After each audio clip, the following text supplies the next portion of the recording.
Saya sebelum daripada COVID, saya orang yang paling awal sekali cakap, kenapa tidak makan habbatus sauda? Kenapa kita tak cuba habbatus sauda? Nabi Muhammad kata habbatus sauda itu ialah syifa'un likulli da', adalah ubat bagi segala penyakit, melainkan mati saja. Tapi sayang tuan-tuan, orang hentam saya.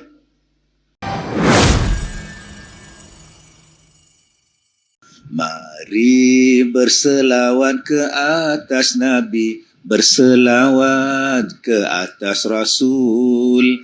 Mari berselawat ke atas Nabi, berselawat ke atas Rasul.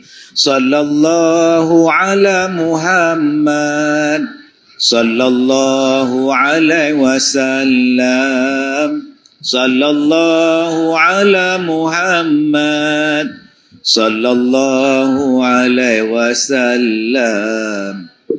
Engkau bagaikan matahari menerangi seluruh alam. Engkau bagaikan bulan purnama menerangi kegelapan malam.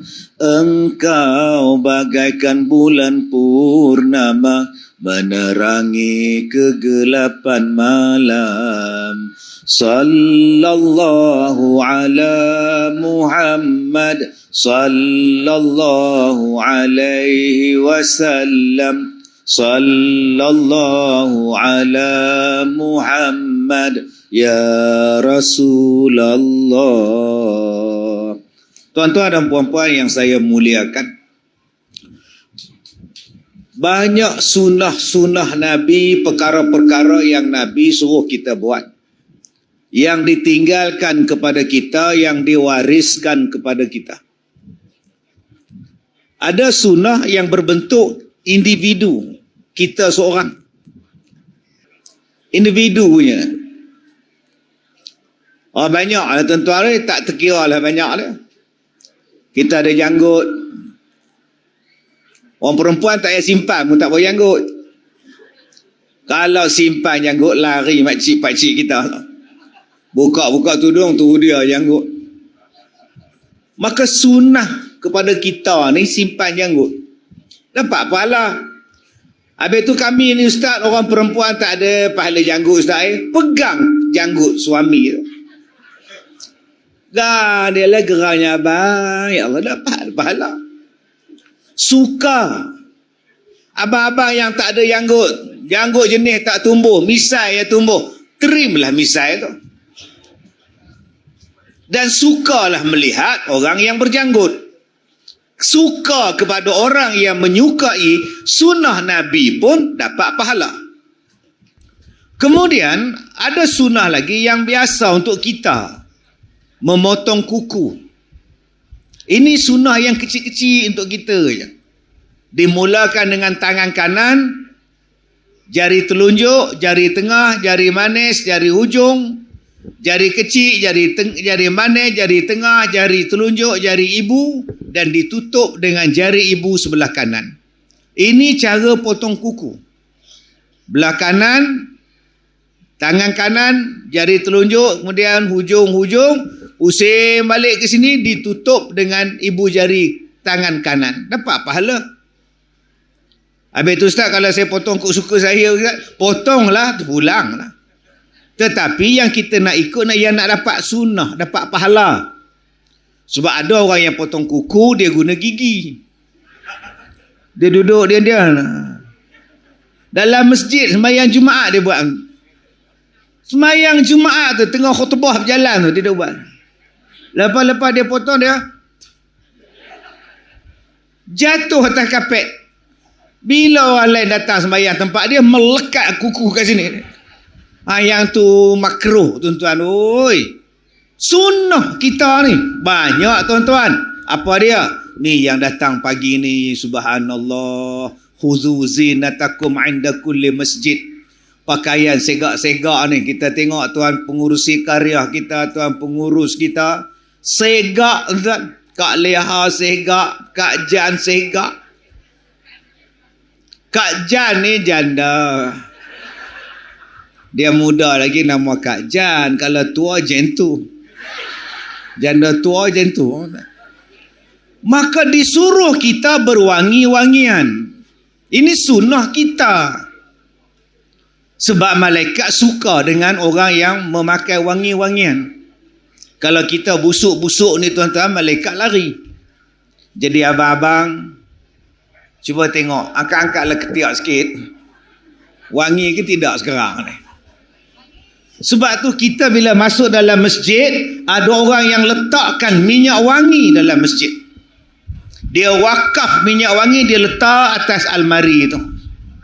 Alhamdulillah, bagus siapa yang buat macam itu. Sebab apa? Mewangikan masjid itu disuruh. Akak-akak yang ada bukhur bakar dalam masjid. Tak salah ke Ustaz? Yang salahnya bakar masjid. Yang tu salah. Membakar bukhur, minyak wangi, supaya wangian tadi semerbak dalam masjid. Sunnah buat.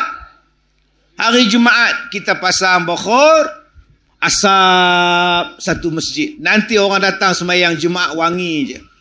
Ustaz, bukhur tu bukan makanan jin ke? Tak ada maknanya jin kat nak Yang makanan jin tu kalau kau puja jin ini, kita mengimarahkan masjid, menghidupkan masjid dengan wangi-wangian. Disuruh. Kemudian tuan-tuan, disuruh lagi sunnah tu apa? Sunnahnya mencabut bulu ketiak. Dibuang bulu ketiak. Ini sejengkal lah. Gini tengok bola Kroasia lawan dengan Maghribi ni. Isteri ni Allah sabar je lah, dapat laki lah ni, malang sungguh. Balik sat lagi tuan-tuan, sunnah Nabi. Kita duk sambut maulud, tapi bulu ketiak panjang menjilah. Sunnah yang diajar kepada kita. Bila buang air kecil, duduk. Cangkung. Ramai abang-abang kita ni yang duk kencing berdiri. Selama rok dia.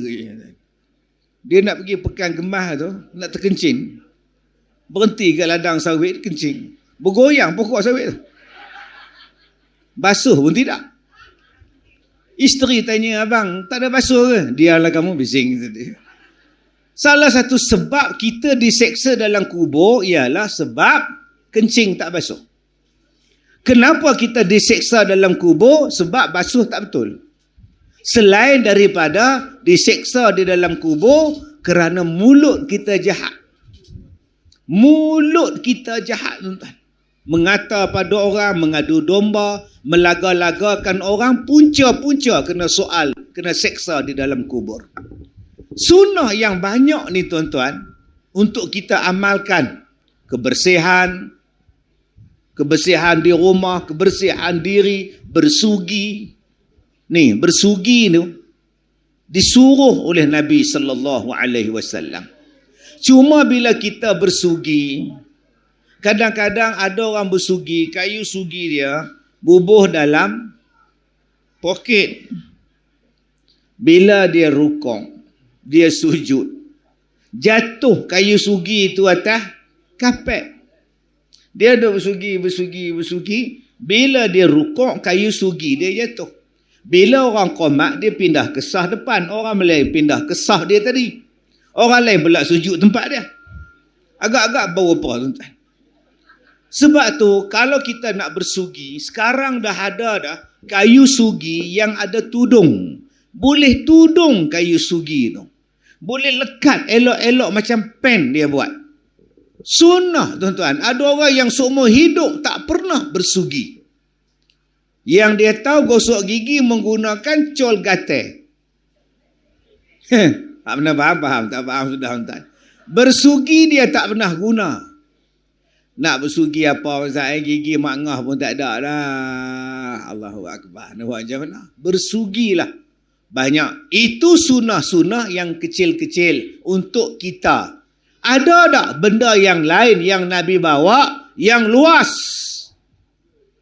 yang mencakupi rahmatan lil alamin? Loh, bila saya tengok macam ni banyak betul buah kelapa Orang Palung ni tak pandai minum air kelapa kan tuan? Saya ni pantang tengok pokok kelapa, buah kelapa tuan. Baik, tuan-tuan, ada benda yang Nabi bawa yang besar. Kalaulah semata-mata Nabi datang cerita suami isteri.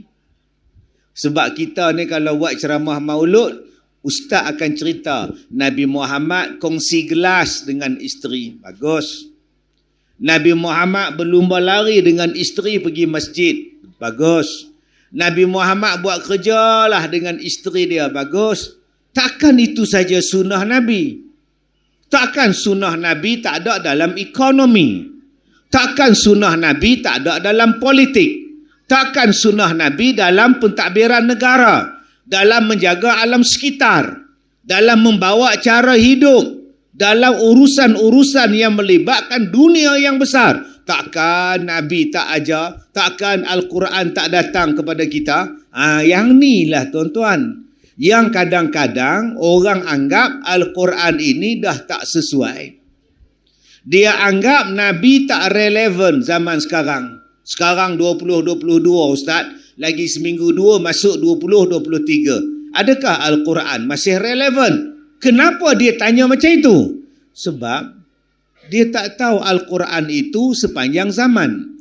Nabi Muhammad itu sampai kiamat ajaran dia. Sesuainya, patutnya. Saya buat contoh. Dalam Islam, dia ada bisnes. Maknanya, dia ada bisnes. Di dalam Al-Quran ada 370 ayat tentang bisnes saja. Kalau makna-makna, kalau abang-abang tak minat dengan bisnes, abang-abang dah tolak sunnah Nabi SAW. Sebab ada orang kata ni apa bisnes-bisnes ni, menega-menega ni apa ni, dunia ni. Apa ni, dia ingat dunia ni. Hei, Nabi Muhammad berniaga apa? Nabi Muhammad businessman apa? Dan zaman Nabi Muhammad bisnes, bukan Nabi berniaga di Mekah. Nabi dah sampai ekspor. Dah berniaga di Syria. Dah berniaga di Syam. Ekspor import tuan-tuan oi. Nabi Muhammad bukannya berniaga nasi lemak, buka kemah satu. Nabi Muhammad dah bawa perdagangan yang mahal harganya daripada Mekah pergi ke Syam. Bisnes Rasulullah dah besar masa itu. Tapi sayang, kita selama-lamanya selama ini disebut dunia. Ni duit ni dunia. Harta ni dunia. Melalaikan. Tapi bila nak bayar zakat, nak pakai duit. Nak buat masjid, nak pakai duit. Nak pergi umrah, pakai duit. Tak cukup duit, macam mana nak buat haji? Nak menikah, nak pakai duit. Nak beli baju Melayu pun, pakai duit. Nak buka puasa pun, pakai duit. Nak tayar buka puasa Ramadan pun, pakai duit. Nanti datang bulan Zulhijjah nanti nak buat korban lembu pun, pakai duit. Tetapi bila diajar, tuan-tuan, jangan banyak duit, nanti lambat masuk syurga. Macam mana cerita ni? Ada yang kata pula banyak harta nanti lambat masuk syurga. Yang ni pula kata kena cari duit untuk masuk syurga. Sebab itu tuan-tuan yang saya hormati, kita menjadi lemah sebab apa? Sebab kita tak ambil sunnah Nabi. Salah satu sunnah Nabinya ialah bisnes. Akhirnya orang kafir yang ambil perniagaan. Sampai nak buat masjid, orang kafir yang buatkan. Nak pasang kapet, orang bukan Islam yang pasangkan. Nak pasang PA system, orang bukan Islam yang pasangkan. Nak cat masjid, nyonya yang mai cat. Yang piling, toke mereka yang mai pilingkan. Nak turap jalan tar, dia orang mai turap jalan tar. Kenapa orang Islam tak buat? Dunia ustaz melalaikan. Lah. Ni adik-adik tu hadir ke apa ni? Jom tuan-tuan yang saya hormati, kita bincang macam mana luasnya ekonomi yang dibawa oleh Nabi Muhammad sebagai contoh teladan yang terbaik. Baik, yang pertama surah Al-Fatihah. Selepas surah Al-Fatihah, maklum surah apa maklum? Tak apa, saya tanya saya jawab. Al-Baqarah. Saya ni pengetua Pusat Pendidikan Al-Barakah. Setengahnya jatan pengurusi masjid, pengurusi majlis, dia sila umum. Dijemput kepada yang berbahagia Ustaz Kazim Ilyas dari Pusat Pendidikan Al-Baqarah. Al-Baqarah tu lembu. Masa bila saya duk ajar lembu pula, saya ajar orang. Pusat Pendidikan Al-Barakah. Orang Palung ni dah pernah pergi dah. Bulan lepas pun pergi dah. Ni nak datang lagi ni. Palung 9 lah, Palung 1 lah, Palung 2 lah. Pusat Pendidikan Al-Barakah. Bukan Pusat Pendidikan Al-Baqarah. Al-Baqarah tu lembu betina. Sedih benar saya dengar. Baik. Okey. Allah kata apa? Al-Baqarah. Surah lembu. Abang-abang, pepatah Melayu kata bodoh macam, tapi Allah letak lembu nama surah Quran. Boleh tak kita fikir? Orang Melayu kata macam lembu dicocok hidung. Allah letak lembu nama surah dalam Quran. Orang Melayu letakkan kamu ni macam lembu sekampung, lembu sekandang kamu ni. Balik petang aja, siang-siang jalan, petang-petang baru balik macam lembu kamu ni. Tapi Allah letakkan nama Al-Quran yang mulia, surah mula-mula nombor 2, surah lembu. Kalaulah lembu tu bodoh, kalaulah lembu tu tak ada faedah, kalaulah lembu tu tak elok, takkan Allah namakan surah Al-Baqarah. Cepikio. Inilah benda yang kita kena ubah, tuan-tuan. Sampai bila kita nak kata bodoh macam lembu, bodoh macam lembu. Tapi Allah letakkan Al-Quran nama surah. Surah yang paling panjang pula tu. Al-Baqarah. Masya Allah. Jom kita ubah balik pahaman-pahaman yang tak ubah nak tepat ni. Yang menjadikan kita lemah. Bila kita kata bodoh macam lembu, lembu tu bodoh, maka orang akhirnya bela lembu. Orang lain bela lembu. Orang lain bela lembu, apa dia buat? Dia bela lembu susu. Orang Melayu pula buat cerita, tak elok minum susu lembu, nanti jadi bodoh. Budak-budak yang baru beranak, betul lah, wa fisaluhu fi amain, minumlah susu ibu 2 tahun. Budak-budak yang baru beranak, kita hak tua bangka ni takkan nak minum susu ibu lagi. Leha perah susu zat. Isteri dia baru beranak, suami pun tumpang sekali. Abang ni mengada-ngada, hey, hang tak cerita tu ustaz kata kat masjid minum susu ibu lah bagus. Ni abang nak minum ni. Kau kalau jumpa lelaki hal lagu tu terajang kau. Yang budak-budak susu ibu, kita hak tua bangka ni susu apa? Kenapa yang duk set dalam minda kita minum susu lembu jadi bodoh tu?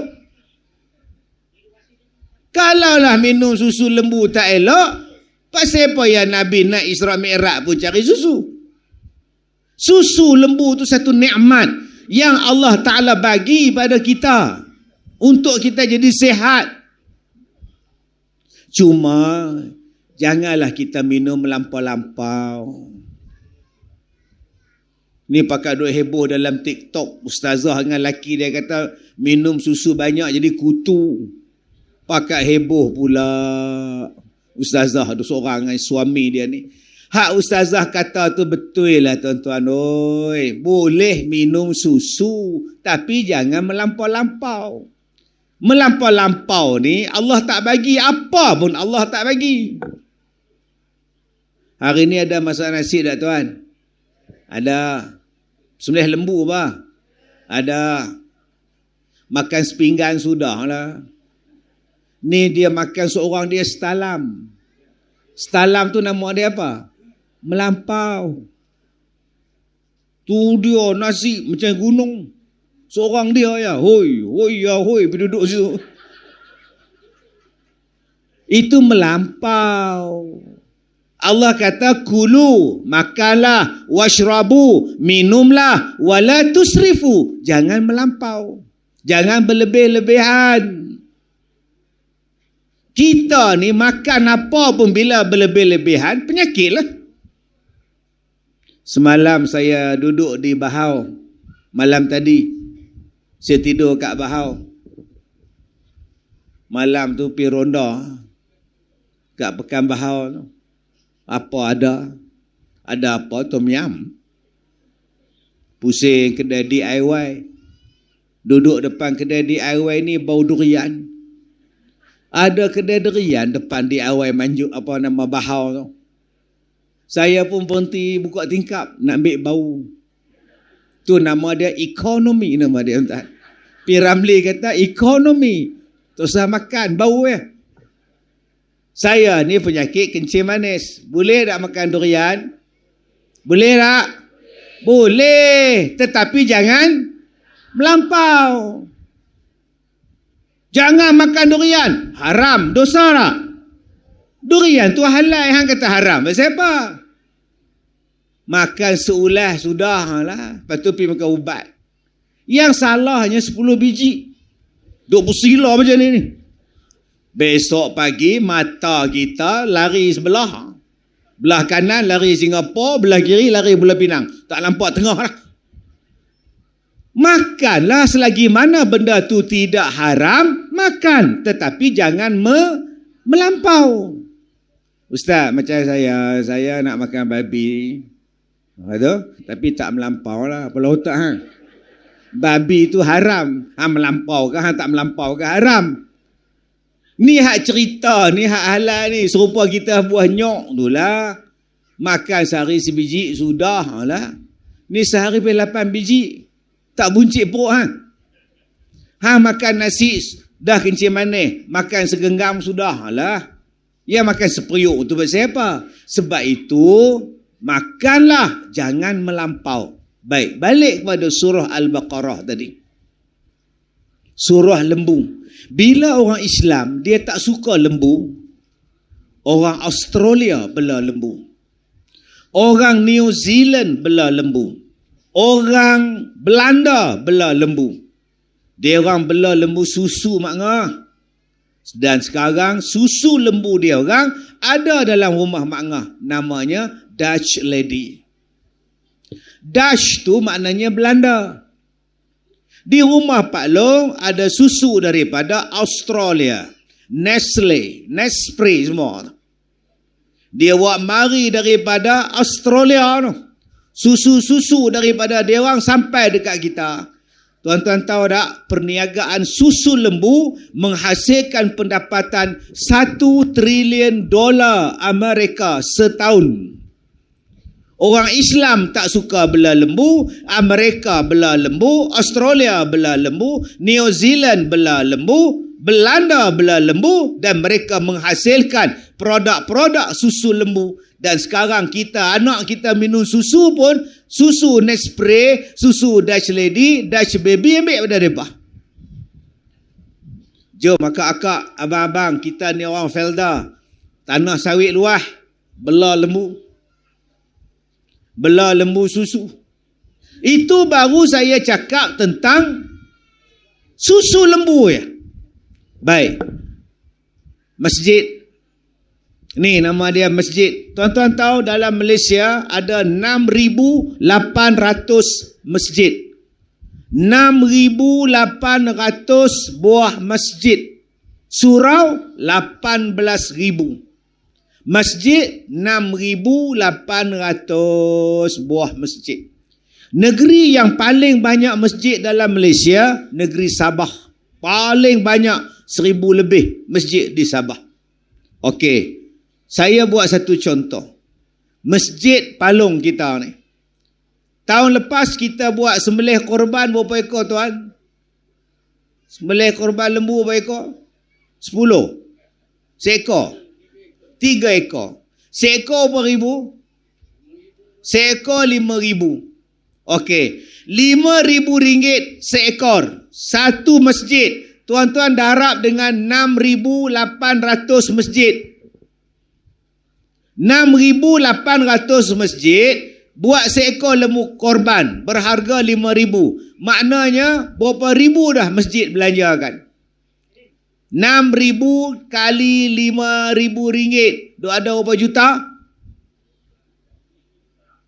3 kali 5 berapa?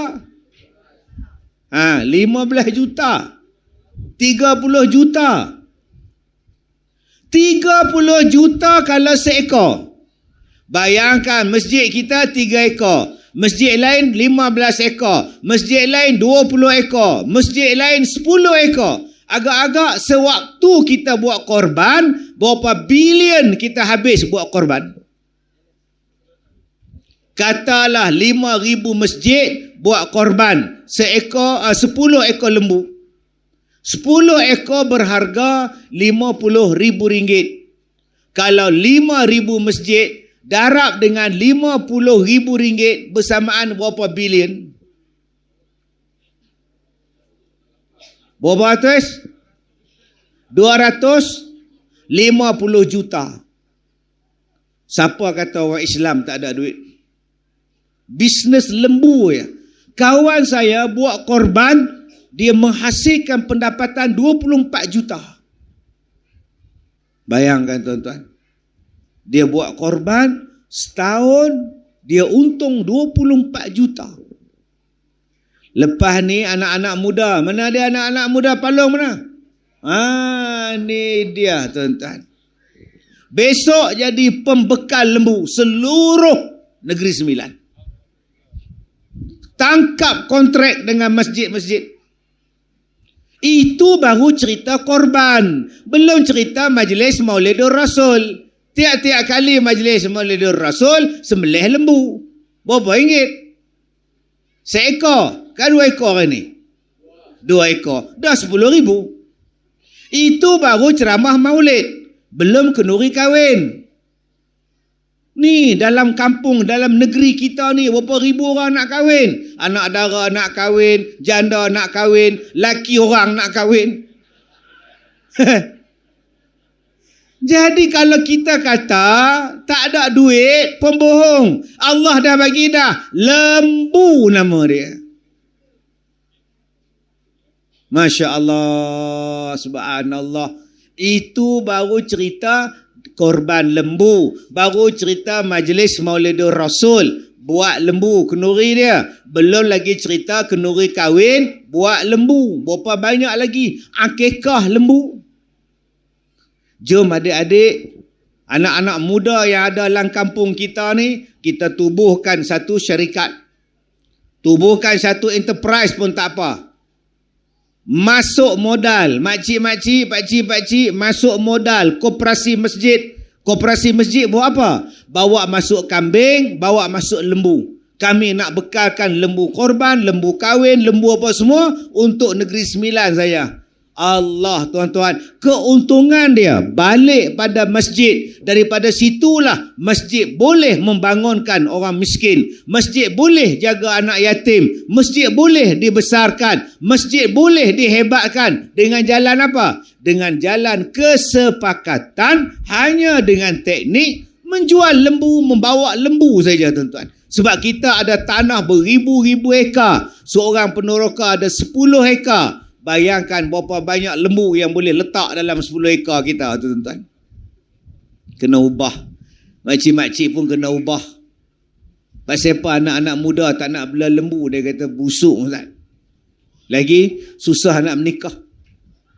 Bila datang Minang, orang tanya, kamu kerja apa? Bela lembu. Bela lembu.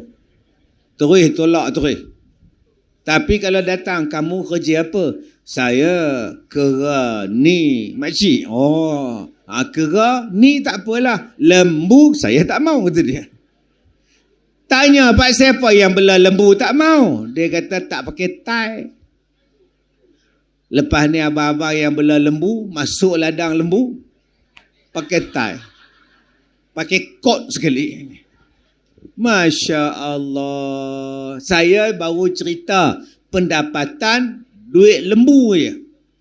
Belum cerita lagi bisnes daripada daging lembu. Ekor lembu mahal, daging lembu, daging masak merah kedai tom yam, daging masak kicap, dan lembu tu pula boleh disimpan bertahun-tahun. Nama dia serunding. Ni semua bisnes, makcik. Saya ada tanah. Saya nak buat ternakan lembu. Tapi saya tak ada siapa yang nak berani buat. Saya nak buat, saya sibuk tuan-tuan. Kalaulah saya buat juga belah lembu, mampus saya. Saya sejak balik pada umrah hari Jumaat lepas sampai hari ni hari Ahad, saya tak balik rumah. Mata pun dah bengkak tu, saya tidur lah kereta tu. Sampai-sampai tadi hampa nak selawat, aku nak lahat, aku rehat, aku tak larat. Ustaz tengok bola kot, tengok bola kejadah apa, Malaysia bukan main. Saya nak rehat sejak balik pada umrah, tak rehat lagi, ke hulu ke hilir. Kalaulah saya ada ladang lembu, tobatlah tuan-tuan, duk tidur kena lembu saja hari ni. Saya perlukan anak-anak muda yang berkemahiran. Dan alhamdulillah kita di Malaysia ni ada jabatan veterina yang melatih orang, ada jabatan perkhidmatan haiwan yang melatih orang yang mana nak bela binatang. Nak bela kambing ke, nak bela lembu ke. Dan kita sebagai orang tua, tuan-tuan, kita bagi galakkan. Saya cakap macam ni sebab bisnes yang saya nampak daripada lembu ni, bila kawan saya buat korban, dia untung 24 juta. Tenganga saya tahu. Dia main hantar di sekolah saya di Ipoh 1 lori daging korban. Saya pula kena agihkan 1 kampung pula. Saya kata banyaknya daging hampa main hantar kat aku ni, aku nak bagikan makcik pondok 200 orang. Takkan makcik-makcik ni nak makan 200 1 lori, nak makan apa? Dia kata ustaz agihkan 1 kampung. 1 kampung kami bagi tuan-tuan. Dia buat korban. Saya bisik dekat dia. Tahu ini berapa banyak dapat? Alhamdulillah ustaz, Allah bagi rezeki 24 juta. Oh. Nganga kita. Kita kalau 24 juta mati hidup balik pun tak dapat. Jadi abang-abang yang saya hormati, jangan hanya nampak Nabi Muhammad makan, dia datang nak makan roti 3 jari. Jangan ingat macam itu. Jangan ingat Nabi Muhammad ni datang nak ajar kepada kita masuk masjid kaki kanan sahaja. Tak, keluar masjid kaki kiri saja. Tak. Nabi Muhammad dia bawa kepada kita ekonomi. Masya Allah. 1. Siapa kata orang Islam tidak ada duit? Cuma kita tak gembelengkan duit kita. Masjid kita ni tuan pengurusi karya, kuliah maghrib berapa kali sebulan? 15. 16 ceramah. Kita potonglah bagi ganjil sikit. 15 ceramah. 15 kuliah maghrib 1 malam. Bayangkan tuan-tuan, Malaysia adalah sebuah negara yang sangat hebat pengajian dia. Saya ceramah di negara Arab. Saya ceramah di negara Arab. Okey. Waktu saya dah start ambil mikrofon, datang polis. 2 kereta datang. Dia masuk. Yalah, ya Haj. Roh. Tinggal jasad kita. Roh dia ambil. Dia duk roh, tinggal jasad. Dia orang tak bagi kita buat kuliah. Negara dia orang berkumpul 5 orang, polis datang. Roh, ya Allah, ya. Lari kita puak-puak arak hambat. Ni hari ni tuan-tuan, kita tiap-tiap hari buat kuliah tak apa, siap rela jaga. Rela menanti nampak. Nampak abang rela nampak. Rela menanti nampak. Saya cerita betul tuan-tuan. Masjid mereka bukan macam kita. Kuliah tak ada, ceramah tak ada. Saya ceramah di satu hotel. Hotel ni orang Melayu punya. Dia duduk di negara mereka 50 tahun. Tapi masih belum dapat kerakyatan. Orang Pulau Pinang. Bila dia tahu saya datang umrah, dia jumpa saya di hotel, dia kata, "Ustaz, saya nak kumpulkan semua rakyat Malaysia, kita buat kuliah, kita buat makan-makan, buat kenduri sikit." Saya pun pergi. Hotel dia 10 juta setahun. Lepas tu dia tutup.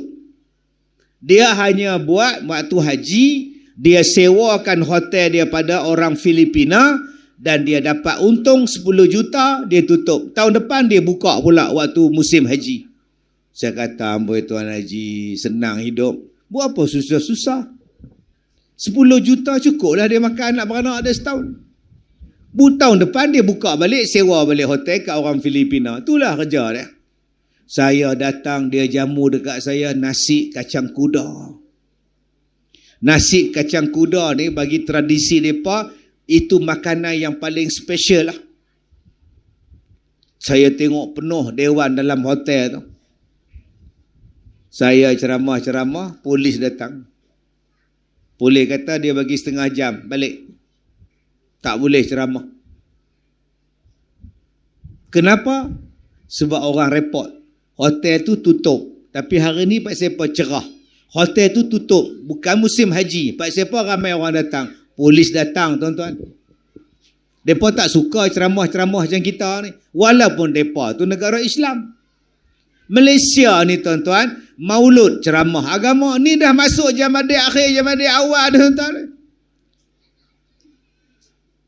Dah habis lama nak masuk Ramadan dah.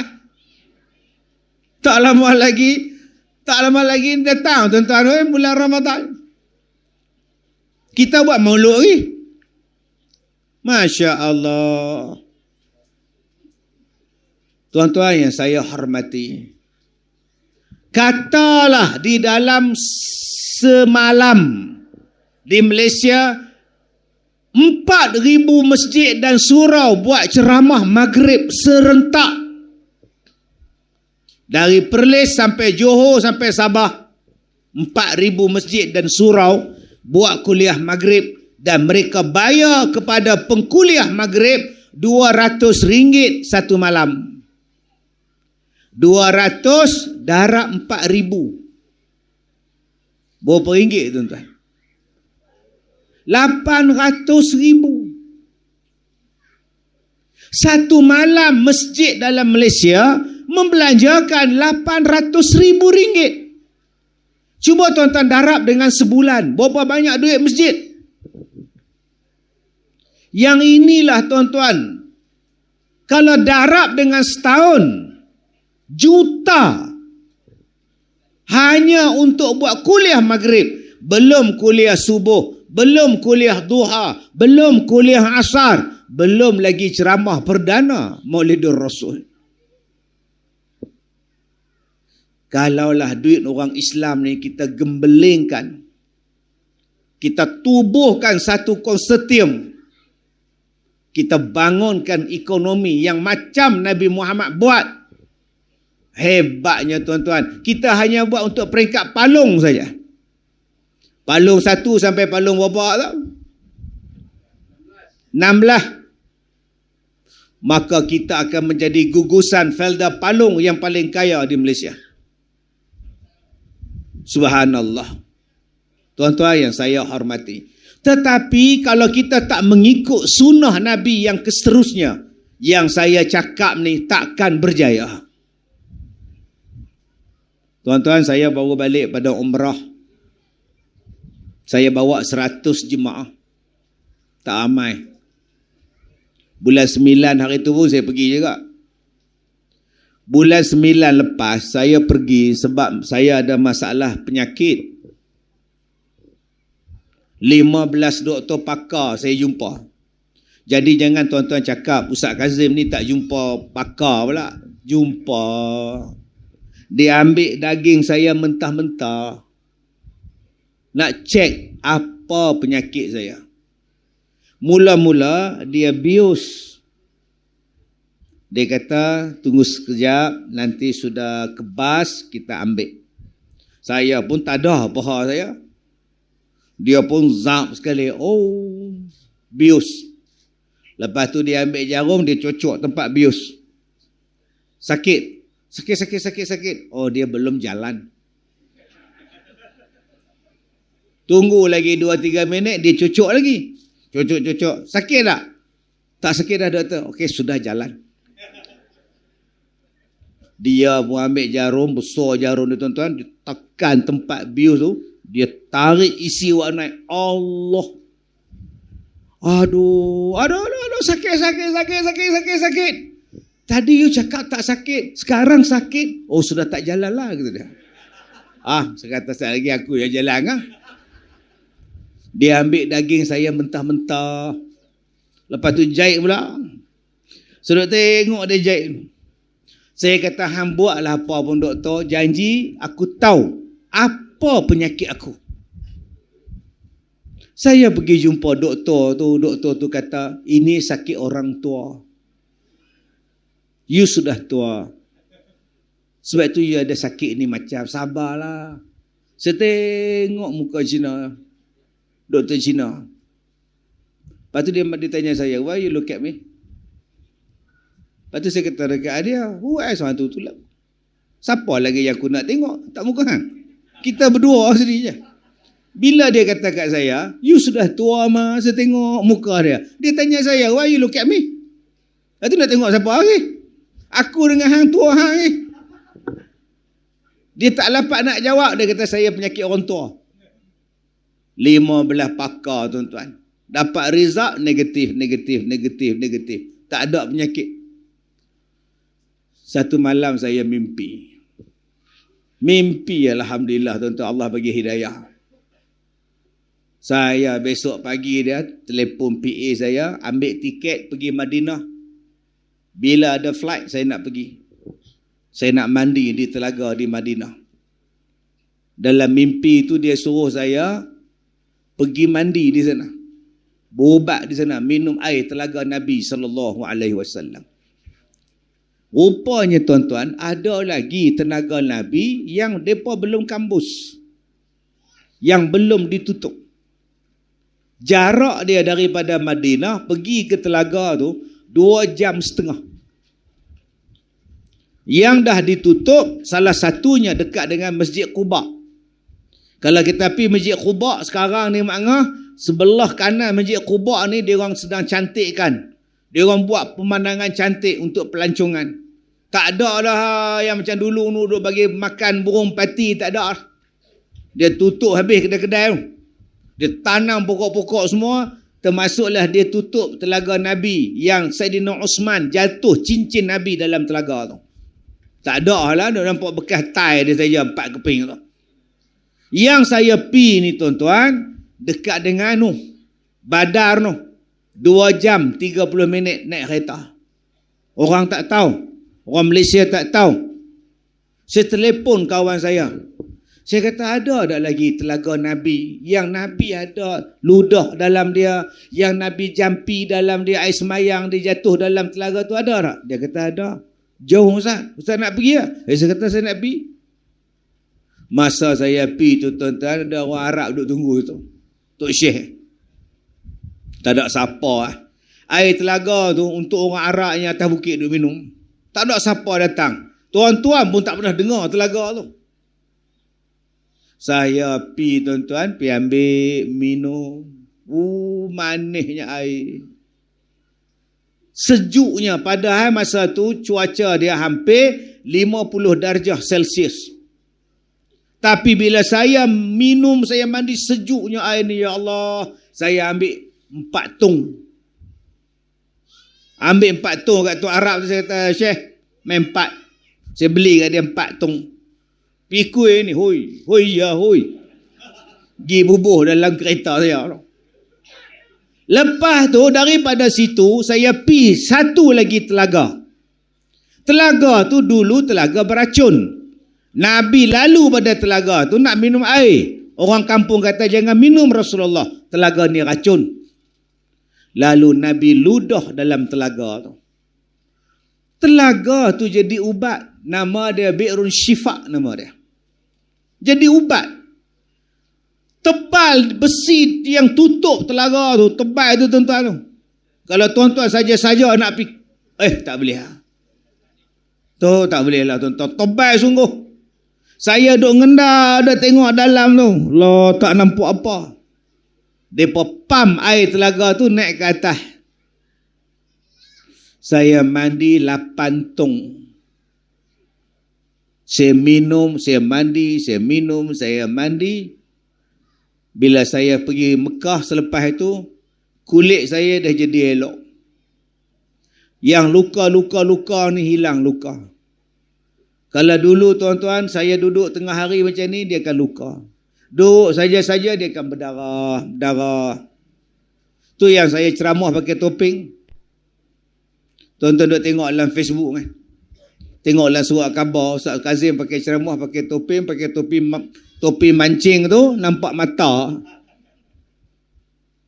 Dengan izin Allah lega. Saya balas lagi minggu lepas, 3 hari bulan saya pergi. Saya silap tuan-tuan. Balik daripada yang pertama kali saya mandi tu lega, balik-balik tu pilihan raya. Tuan-tuan ingat? Kecoh satu Malaysia. Ustaz Kazim bertanding. Parlimen P056 Larut. Loh abang oi, Ustaz Kazim tanding abang. Satu Malaysia kecoh tuan. Yang laki tu bawa nasi tangan tak suap tu tengok. Riuh rendah satu Malaysia. Besok pagi pula Ustaz Kazim tak jadi bertanding. Lah menung pula dah. Orang tanya dia, hari tu kata sakit, sekarang bertanding boleh pula. Saya tak bertanding. Saya tarik diri awal. Saya tak campur politik. Saya bukan orang politik. Orang tanya pula, hari tu sakit. Saya dah sihat. Bila saya tak bertanding, kecoh satu Malaysia, wartawan datang jumpa saya. Wartawan tanya-tanya Pak Sepa tak tanding lah, Pak Sepa tak campur politik lah, apa semua. Saya cerita. Ada satu perempuan wartawan dia tanya, Datuk, nak tanya sikit. Lain daripada politik. Saya tanya apa? Datuk dah sihat? Alhamdulillah. Datuk berubat di mana? Saya kata di Madinah. Di mana? Di Telaga di Madinah. Kecoh tuan-tuan satu Malaysia, Ustaz Kazim berubat di Telaga di Madinah dan alhamdulillah insya-Allah lega. Tuan-tuan, orang yang pergi jemaah umrah pergi, semua cari telaga yang saya sebut tu. Bila dah kecoh, orang pakat cari telaga tu. Yang baru ni saya pergi minggu lepas, saya nak pergi lagi sekali, tak boleh pergi dah. Polis buat roadblock, askar buat roadblock, siapa yang nak pergi? Roh! Dia halau balik, tinggal jasad je, pergi balik. Silap saya bagi tahu. Kalau saya tak bagi tahu senyap-senyap tuan-tuan, kita boleh pergi. Saya doalah mudah-mudahan depa tak tutup telaga tu. Kalau depa kambuh tuan-tuan, habis kesan daripada Nabi ni. Yang Nabi ludah air dalam dia, yang Nabi ambil wuduk dalam dia, kesan dia jadi sungguh tuan-tuan. Bukan kata ke orang lain. Jadi dekat saya yang depan tuan-tuan ni sebagai saksi betapa barakahnya Nabi Muhammad sallallahu alaihi wasallam. Yang kulit saya ni berdarah kok suka dia, luka kok suka dia. Saya mandi, saya lap, saya mandi, saya lap, saya minum tuan-tuan kering. Yang doktor sampai tak tahu nak bagi ubat apa lah.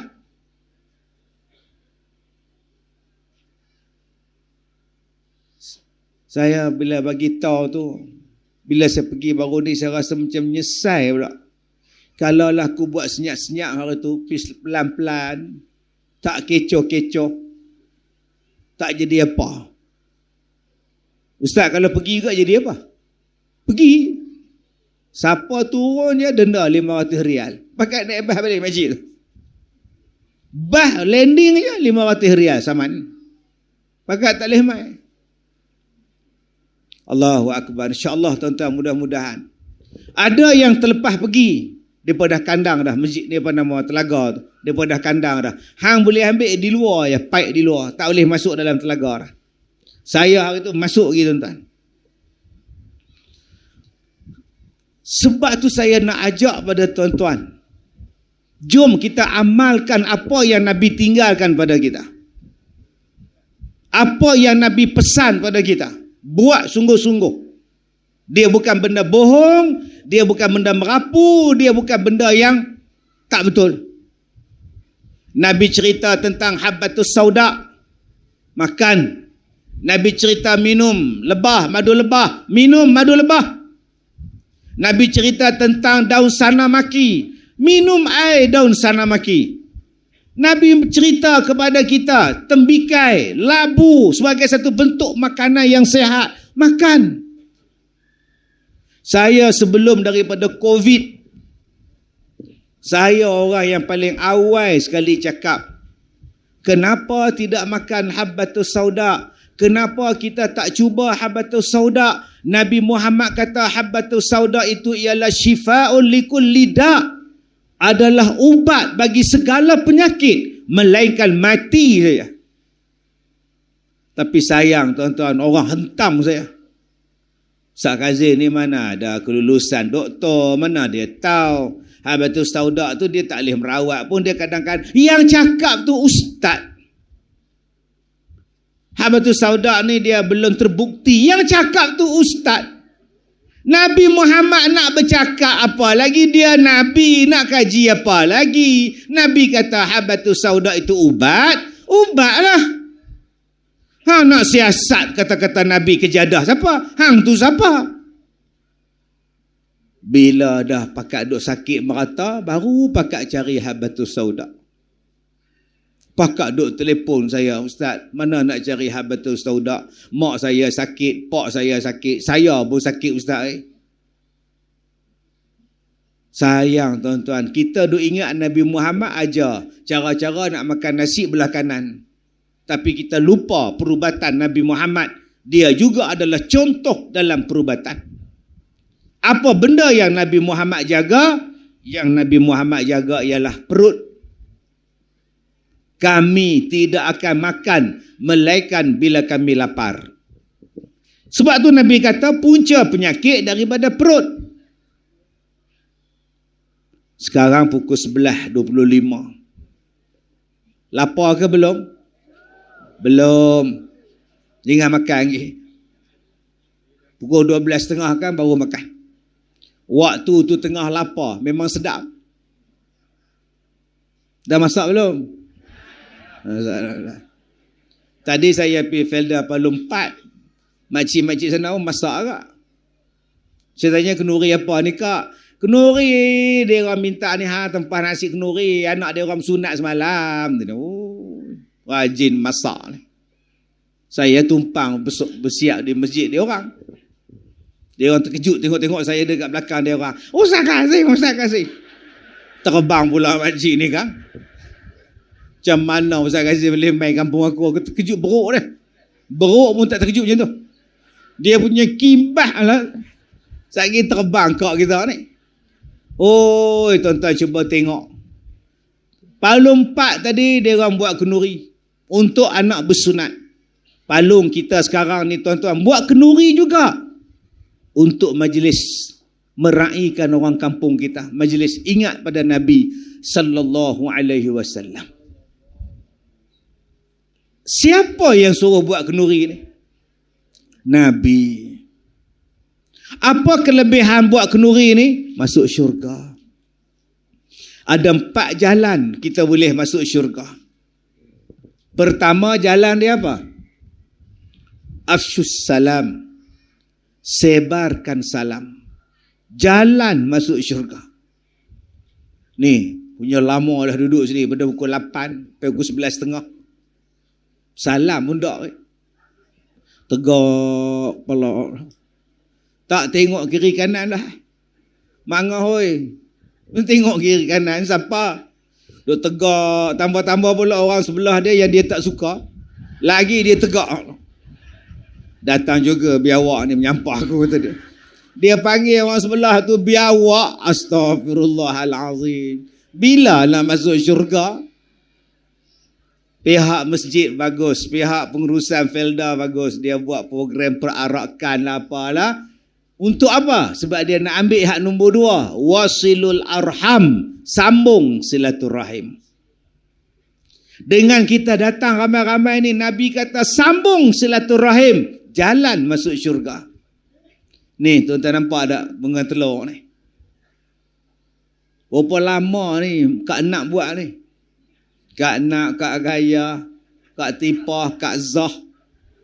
Sampai buasir ni duduk ni. Pusing naik buasir tu. Kenapa yang mereka sanggup buat? Untuk nak bagi sambung silaturahim. Bukankah mulia ni tuan-tuan? Tapi sayang, ada orang cakap maulud Nabi ni bid'ah. Astaghfirullahalazim. Bid'ah tang mana ni?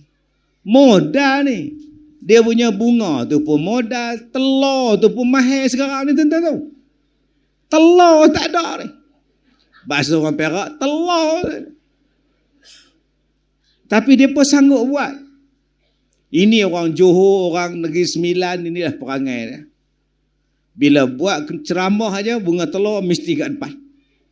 Meriah lah orang Johor, orang Negeri Sembilan ni meriah. Ini tak banyak ni, baru ada 10 ni tak banyak. Entah.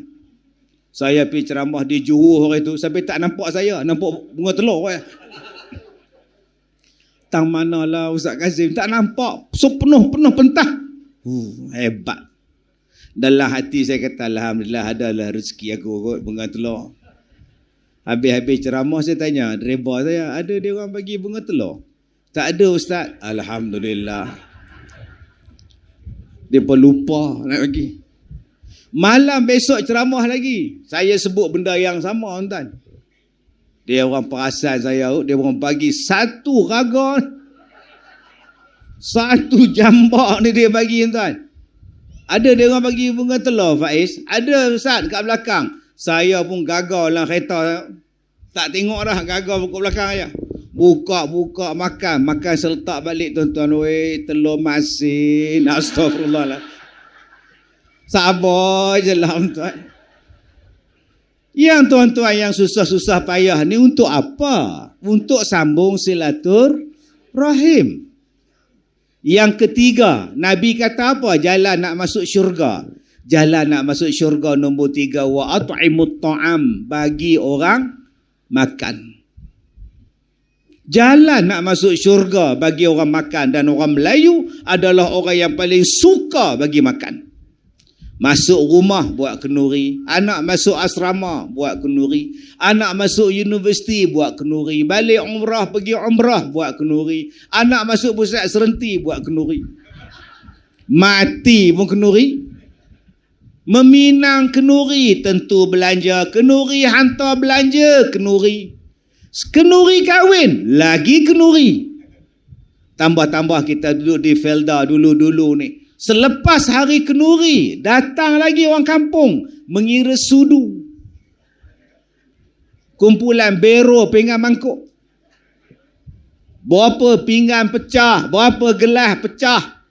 Kenduri tak? Makan lagi. Astaghfirullahalazim. Inilah jalan ke syurga. Buat tuan-tuan. Sebab tu tuan-tuan datang ke sekolah saya. Dulu saya buat kenduri. Saya buat nak main sekolah saya bayar RM10 ya. Duit makan bayar RM10. Duit makan pagi, makan tengah hari. Kemudian tuan-tuan, lepas PKP saya kata siapa yang datang tak payah kolek RM10, percuma. Bayangkan tuan-tuan, sekali datang 1,000 orang. Bagi makan pagi, bagi makan rehat, bagi makan tengah hari. Kalau garu kepala ni tuan-tuan, boleh botak lah. RM15,000 sekali pelawak datang, 20 bas. Setiap minggu Ni minggu depan ni 20 hari makan. Pak saya apa? Pak saya ambil hak Nabi cakap, jamu orang makan, jamu orang makan, jangan takut. Allah bagi rezeki yang lain untuk kamu.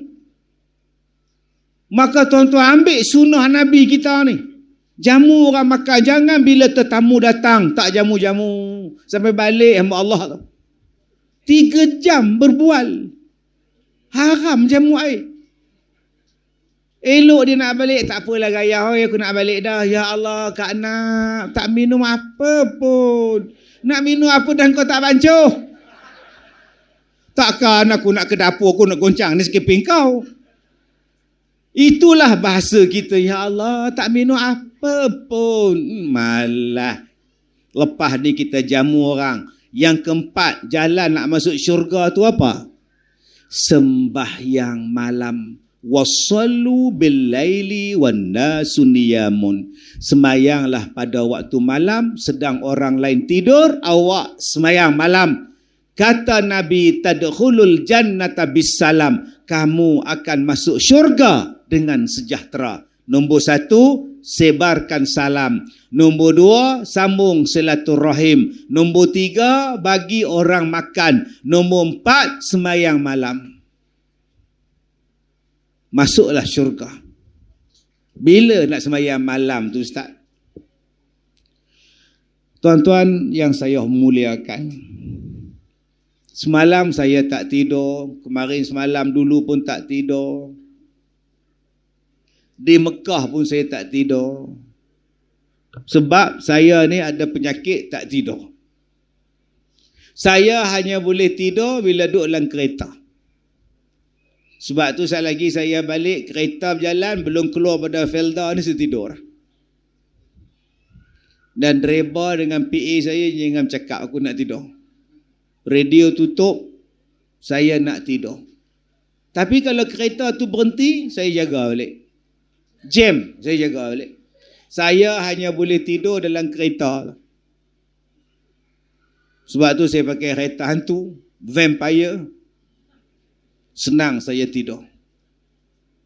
Dan saya dah beli, dah tempah satu kereta lagi. Nama dia motorhome.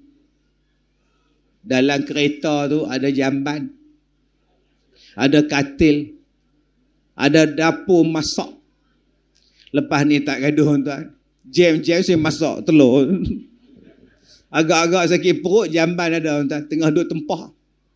Agak-agak ngantuk tidur ya. Saya tak tengok dah kereta hak laju ke apa, tak mau dah aku nak cari kereta tu. Nama dia camper van, nama dia motorhome nama dia. Jadi mangga-mangga kalau nak berjalan boleh dengan saya. Bawa telur satu papan kita masak. Saya tak tidur. Adakah saya nak marah pada Allah? Ada orang datang jumpa saya minta saya ubatkan dia tak boleh tidur dah 2 bulan. Saya kata saya dah 16 tahun tak tidur. Saya pun tak tidur, saya nak ubatkan abang tak tidur pasal apa? Ada satu YB, 5 tahun dia tak tidur. Minta saya ubatkan. Saya kata saya 15 tahun YB, saya tak tidur. 2 tahun lepas saya jumpa dia. Kenapa saya tak marah pada Allah? Saya tak boleh tidur? Tuan-tuan, malam-malam tak tidur, tuan-tuan nak buat apa? Nak tengok TV sampai bila? Saya dulu mula-mula tak tidur malam, saya ambil mop, saya mop lantai, bersih rumah saya. Saya iron baju. Lepas tu saya masuk hospital. Doktor nak tengok kenapa saya tak tidur. Doktor paksa saya tidur. Makan ubat yang paling kuat, injek ubat tidur yang paling kuat, tak tidur. Sampai saya duduk atas kerusi malah di hospital, doktor tu ambil benda apa atau duduk depan saya, dia gantungnya tu. Saya tengok, lalai yang tidur doktor, saya tak tidur. Pening doktor.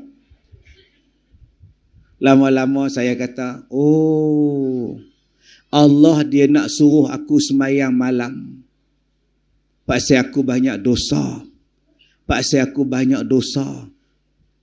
Sejak daripada hari itu tuan-tuan, tak apa lah. Allah suruh aku taubat, Allah suruh aku sembahyang. Maka saya pun tak marah apa, tak tidur. Kalaulah saya waktu saya tak tidur tu saya duk main TikTok tak habis-habis, saya lah orang paling bodoh sekali.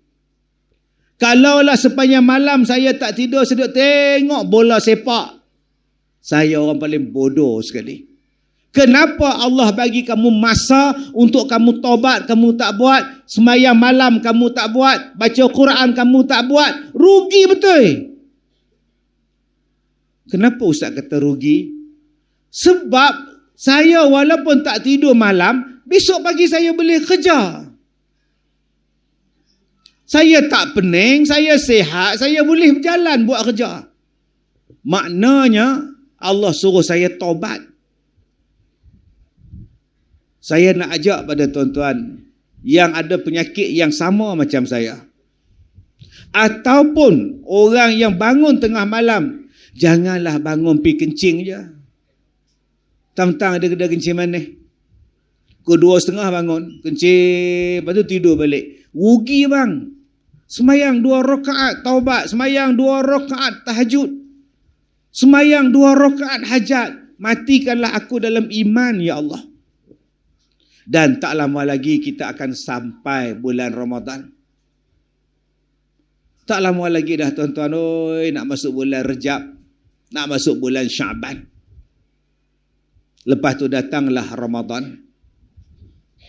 Bersinarlah masjid kita, cerahlah masjid kita Ramadan nanti. Abang-abang, tuan-tuan yang saya hormati, sekolah saya mula dibuka 2006. Sekarang 2022. Setiap bulan Ramadan, sepanjang bulan Ramadan, kami menghidupkan surau kami. Kami buat qiyam mulai setiap malam. Selama 16 tahun dah. Agak-agak kalau tiap-tiap malam qiyam mulai, jumpa tak Lailatul Qadar? Jom tuan-tuan, hari ini kita pakat dengan pengurusi. Bermula Ramadan tahun ini, jam 3 pagi kita akan berkumpul. Kita habis sembahyang 4 pagi. Lepas tu kita bersahur. Lepas tu kita tunggu subuh. Lepas tu kita balik. Tuan-tuan, saya mula-mula buat cuma 8 orang saja pelajar pondok saya. 8 orang je pelajar pondok saya buat tahun 2006. Pelajar pondok makcik-makcik ni datang jumpa saya, Ustaz. Kami nak cakap, Ustaz jangan marah nak. Kenapa kak? Kami tidur, ada orang kejutkan kami. Dia main ibu jari kaki. Bila kami bangun tak ada orang. Kadang-kadang Ustaz bila kami sembahyang pukul 3:45, kami rasa ada orang belakang sembahyang kami ni, belakang ni duduk sembahyang Ustaz oi. Tapi tak ada orang. Bila kami dah sebut amin, ramai pula yang sambut Ustaz. Soalan kami Ustaz, hantu ke? Saya kata tak kot. Bulan Ramadan kan hantu kena rantai. Saya pergi ceramah di Baling. Saya jumpa dengan satu guru pondok. Saya tanya dekat dia, tuan, sekolah saya tu, makcik-makcik pondok tu duduk mengadu. Pintu mereka kena ketuk. Kaki mereka kena duduk kejut nak sembahyang malam. Bila kami sembahyang malam, kami rasa macam ramai di belakang. Tu apa benda tuan? Alhamdulillah, dia kata. Sekolah kamu ni akan jadi besar, sekolah kamu ni akan diberkati, sekolah kamu ni akan meriah. Alhamdulillah. Teruskan. Dia cakap dekat saya ni tuan-tuan 2006, sekarang 2022. Pelajar saya dulu 8 orang, sekarang ada 270 yang duduk di pondok. Setiap bulan tuan-tuan, orang luar yang datang melawat sekolah saya lebih 5,000 orang datang. Setiap minggu 1,000 lebih yang datang. Orang luar saya sebelum PKP lagi banyak tuan-tuan. Sebelum PKP sekali melawat 30 bas, 20 bas, 40 bas.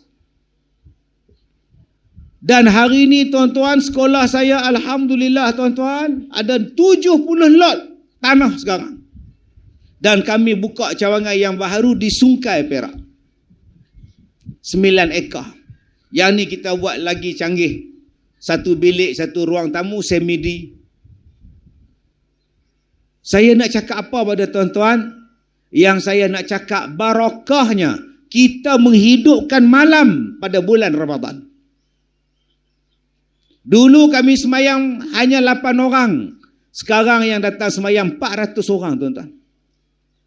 Sembayang malam saja 400 orang sepanjang bulan Ramadan.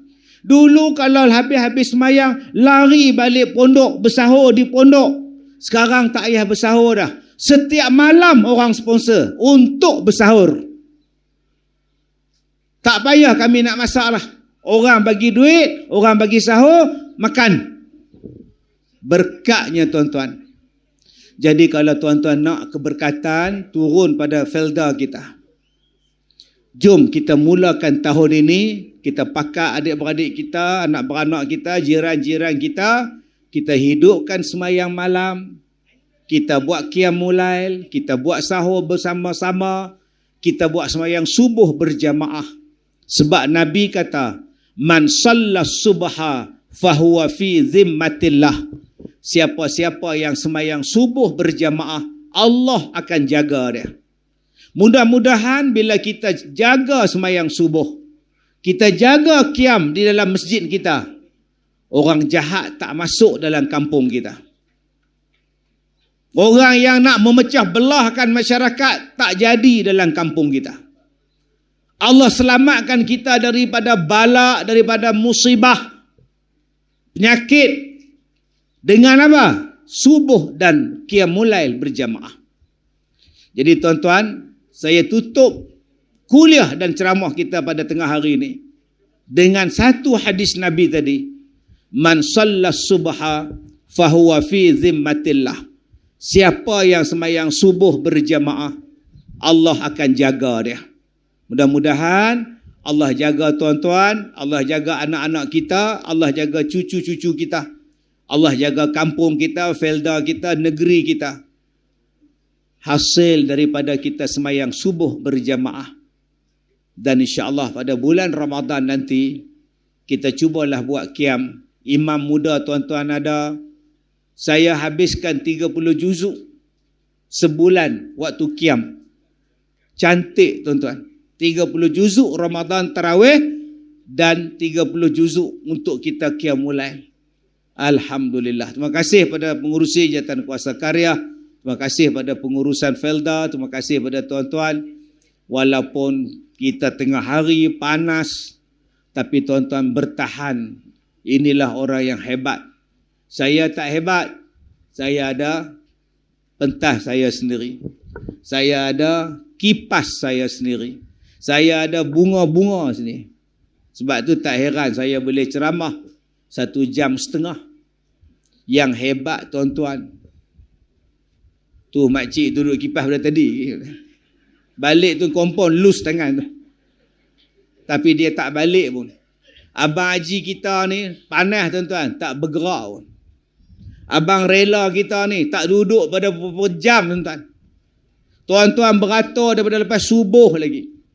Akak-akak yang pakai bunga ni pada malam tadi pakai dah tuan-tuan. Yang hebat tuan-tuan bukannya saya tuan-tuan. Mudah-mudahan Allah balas semangat tuan-tuan, kehebatan tuan-tuan dengan diampunkan dosa tuan-tuan, dinaikkan darjat kita dan diberikan pahala. Dan andainya ada pahala atas apa yang kita buat pada hari ini, kita hadiahkan pahalanya juga kepada ayah dan ibu kita, sama ada yang masih hidup atau yang telah kembali ke rahmatullah. Saya minta maaf jika terkasar bahasa. Wabillahi taufiq wal hidayah. Assalamualaikum warahmatullahi wabarakatuh.